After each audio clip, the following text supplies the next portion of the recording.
Beleza? Outro ponto que difere também da prisão preventiva é que não se exige prazo, né, para a prisão preventiva. E na prisão temporária, em regra, a prisão temporária é de... A prisão temporária, em regra, é de 5 dias. Em regra, é de 5 dias. Beleza? Deixa eu só ver aqui se eu consigo botar a Valéria aqui para entrar. Rapidinho aqui.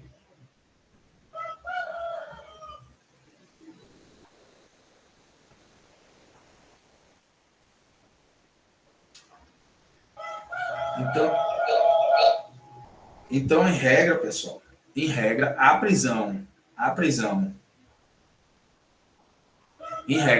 temporária, ela só pode ser de 5 dias. Tranquilo? Salvo a exceção do crime hediondo. No crime hediondo, a prisão temporária é de 30 dias. Deixa eu só responder a Valéria aqui bem rapidinho. Já entrei, Ari. Pronto, show. Obrigada. Aí, ó, então, a prisão temporária deve ser de 5 dias, né? De 5 dias. Está lá no artigo 2º da Lei 7960 de 89. E essa prisão temporária, ela tem um rol taxativo de crime. Salvo a exceção dos crimes hediondos, né? Os crimes hediondos, a prisão é de 30 dias, prorrogável por mais 30. 30 dias, prorrogável por mais 30. E essa prisão temporária tem um rol taxativo de crimes. O rol é taxativo de crimes. Ou seja, para se decretar a prisão temporária, ela tem que estar previsto lá no artigo 1º, inciso 3. No artigo 1º, inciso 3, vai estar lá o rol taxativo dos crimes que a gente precisa memorizar, né? A gente precisa memorizar. Por quê? Porque a gente vai ver que nas questões do examinador adora colocar um crime que não está no rol do artigo 3º, do artigo 3º do inciso 3º do artigo 1º da Lei 7960 de 89, e aí a gente acabar perdendo a questão porque não memorizou aqueles crimes. Beleza? Vamos caminhando aqui, que se vocês entenderam aí, fala para mim aqui no chat, né? Tá tudo certo. Coloca aí para mim que tá tudo certo, que aí a gente pode dar...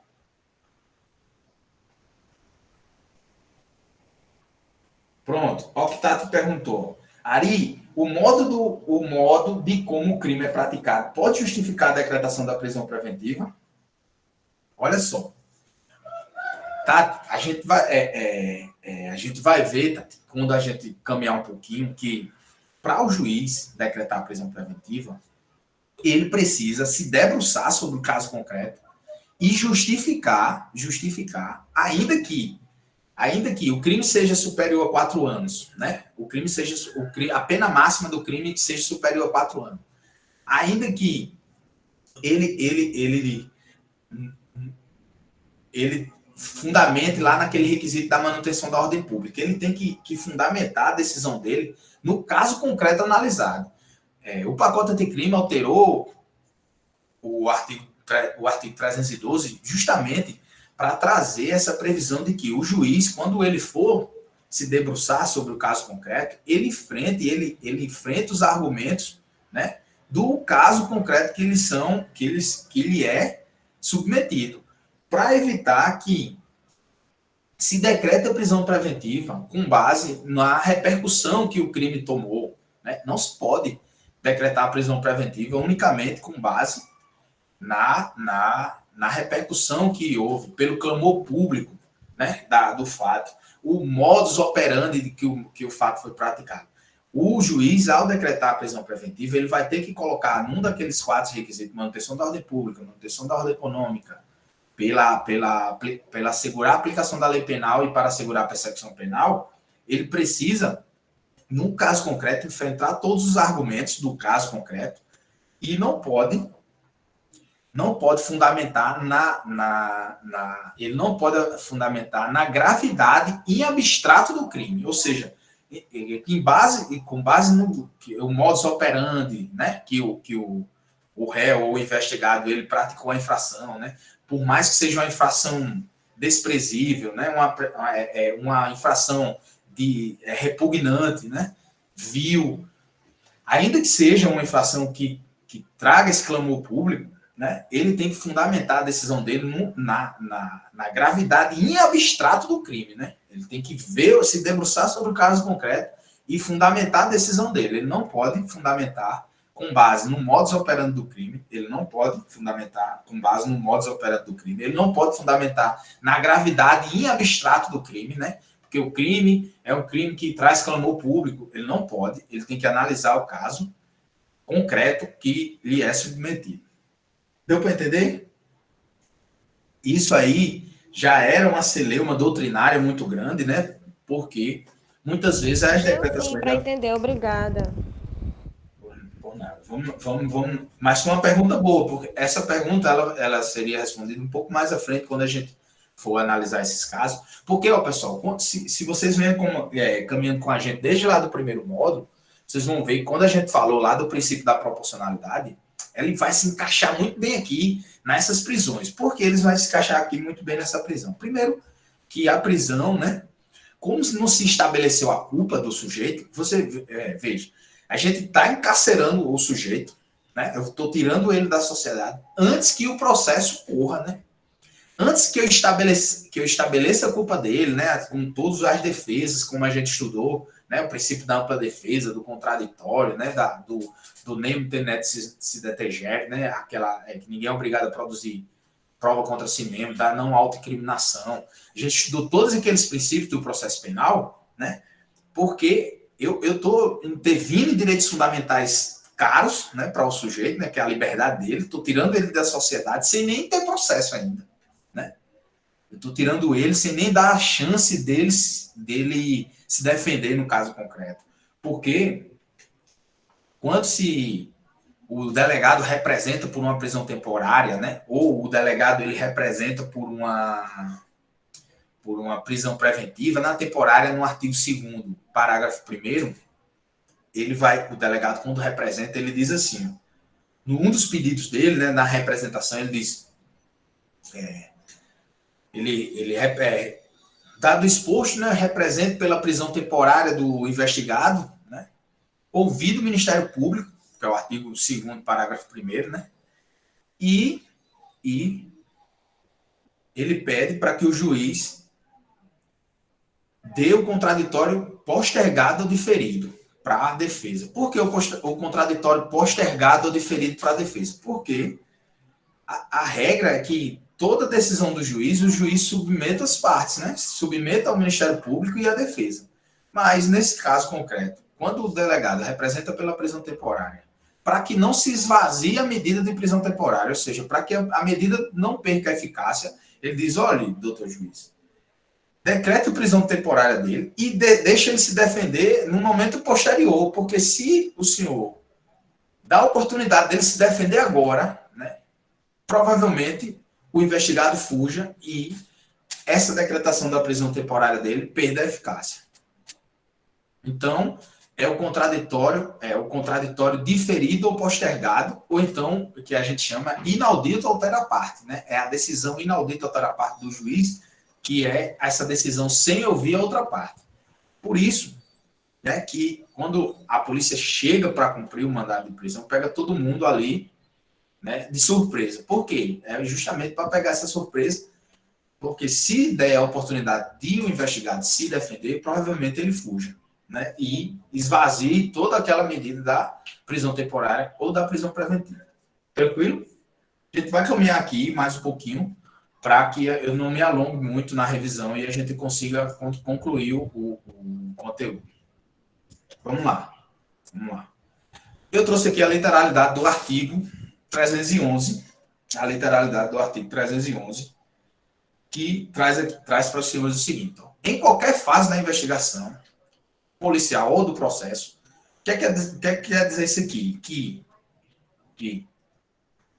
a prisão preventiva, veja que a gente está falando do 311. A gente sabe que a prisão preventiva ela pode ser decretada tanto na investigação quanto no processo. Beleza? E eu já alerto novamente para aquela para aquela característica de que a prisão temporária ela só pode ser decretada onde? Ela só pode ser decretada onde? Aqui, ó, só na investigação. Beleza? Então, no processo penal, eu posso decretar a temporária aqui no processo penal? Não pode. Não pode. Beleza? Então, vamos caminhar. Caberá a prisão preventiva decretada pelo juiz. Olha só, que pode dizer. Alguém falou aí? Não. Então, ó, caberá a prisão preventiva decretada pelo juiz. Eu tenho aqui mais alguma coisa para falar para vocês aqui sobre essa decisão. Por quê aqui? Porque decretada pelo juiz. Isso aqui, ó, é cláusula de reserva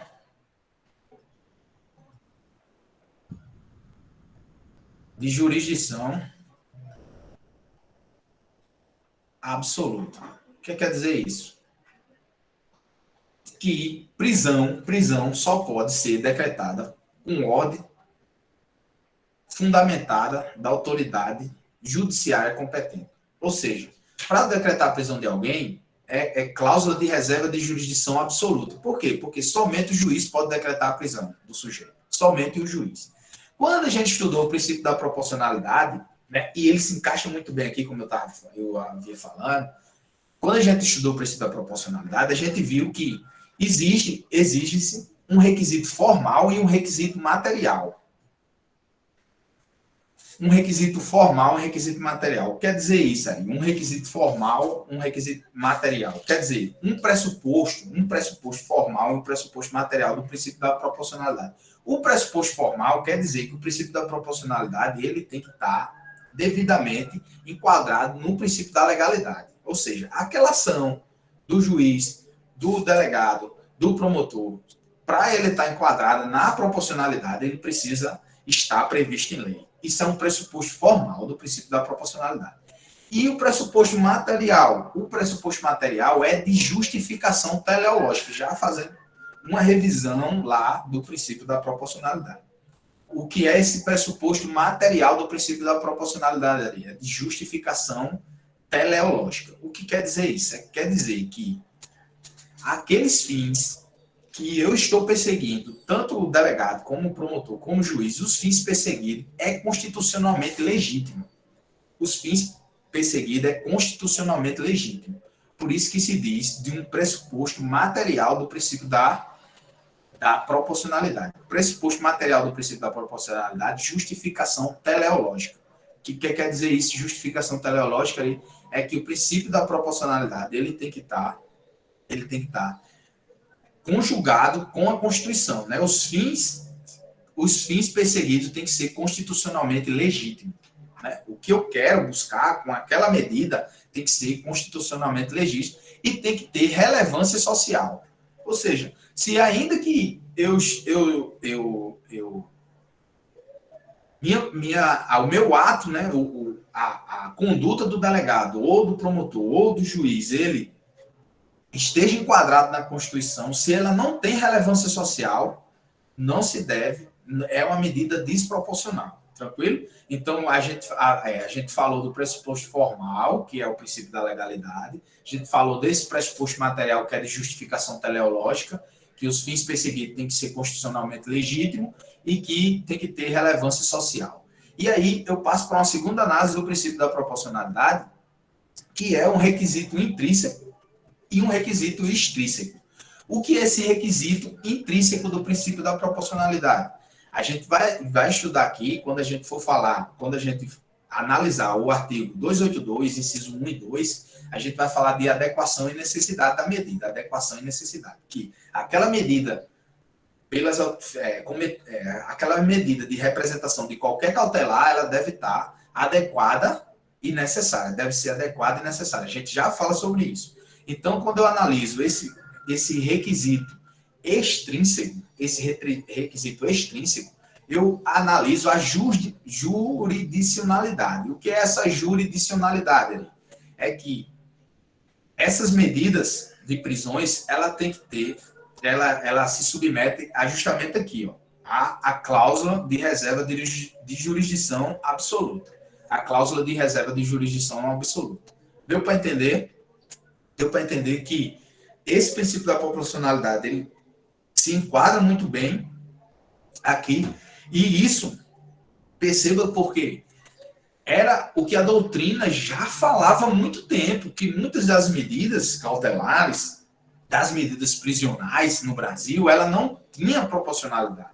Porque ela, se você observava esse princípio formal, né, esse pressuposto formal, o pressuposto material, o requisito intrínseco, o requisito extrínseco, a gente observava na proporcionalidade, a gente não conseguia adequar essa proporcionalidade aos casos concretos. Então, o que é que o legislador fez? Trouxe esse princípio da proporcionalidade e positivou ele. Então, quando a gente observa o 282, o artigo 282 do CPP, o 311, 312, 313, a gente enquadra bem direitinho nesse princípio da proporcionalidade, beleza? Sugiro uma leitura, sempre, uma revisão lá desses princípios da proporcionalidade, nos princípios do processo penal, que a gente estudou no início dos nossos encontros. Por quê, Ari? Porque sempre que você se enrolar numa questão, um princípio lhe salva. Então, o princípio, né, como o próprio nome diz, é a base, né, de tudo, princípio que se irradia por todo o ordenamento jurídico, eles são necessários para... Por isso que quando a gente começa a estudar o processo penal, a gente começa justamente pelos princípios, que é para lhe dar a base, né? Sempre que você tiver uma dúvida, se socorra num princípio que provavelmente você acerta a questão, beleza? Aí eu disse, né, que a gente parou aqui na análise do juiz, né? Há requerimento do Ministério Público, eu já falei sobre isso, né? Que o Ministério Público, que tem a legitimidade, né? Que é justamente nesse 311, para requerer a prisão preventiva, e o delegado de polícia representa, cuidado, ó, que requerimento. O que é que essas questões faz? Ele diz que o delegado requer, e o delegado não requer. Tecnicamente, o delegado representa. Então, às vezes nas questões eles colocam ali que o delegado de polícia pode requerer a prisão preventiva. Não é requerer. Tecnicamente está incorreto, porque a lei se fala em requerimento por parte do Ministério Público. Quem também pode requerer aqui, ó, o querelante ou o assistente, né? O querelante é a vítima na ação penal privada. O assistente é o assistente de acusação, ou por representação da autoridade policial. Tá vendo aqui, ó, que ele traz a representação da autoridade, ó, representação da autoridade policial. Beleza? Quem é a autoridade policial? O delegado de polícia. Sacou? Vamos à análise do artigo 312. Análise do artigo 312. O 312 vai dizer: a prisão preventiva poderá ser decretada como garantia da ordem pública. Lembra dos requisitos que a gente já comentou? O que seria a ordem pública? A possibilidade, né? A potencialidade de o investigado ou réu solto estar cometendo novas infrações penais. Da ordem econômica, a mesma coisa aplicada aos crimes financeiros, aos crimes tributários, aos crimes contra a ordem, aos crimes contra a economia popular. A conveniência da instrução criminal. Essa instrução criminal, ela abrange tanto o processo quanto o inquérito policial. Aqui, a conveniência da instrução criminal. Beleza? E para assegurar a aplicação da lei penal. Aqui, ó, é quando o investigado, para a conveniência da instrução criminal, essa conveniência da instrução criminal é quando o investigado, ele tumultua a persecução penal, né? Ele começa a destruir prova, ele começa a amedrontar testemunha, ele usa o seu poder econômico, o poder político, muitas vezes, né? E tumultua a persecução penal. E para aplicação da lei penal, para assegurar a aplicação da lei penal. Quando eu já expliquei, quando o investigado ele ameaça fugir e se esquivar da aplicação da lei penal ali. Tranquilo? Vamos aqui à análise desse ponto que é muito importante também. Quando houver prova da existência do crime e indício suficiente de autoria. O que é isso? Ó? Prova da existência do crime e indício suficiente de autoria. A gente já viu isso aqui, ó, que a prova da existência do crime e indício suficiente de autoria é a justa causa. Justa causa. Beleza? Essa justa causa, a gente vai estabelecer ela como o fumus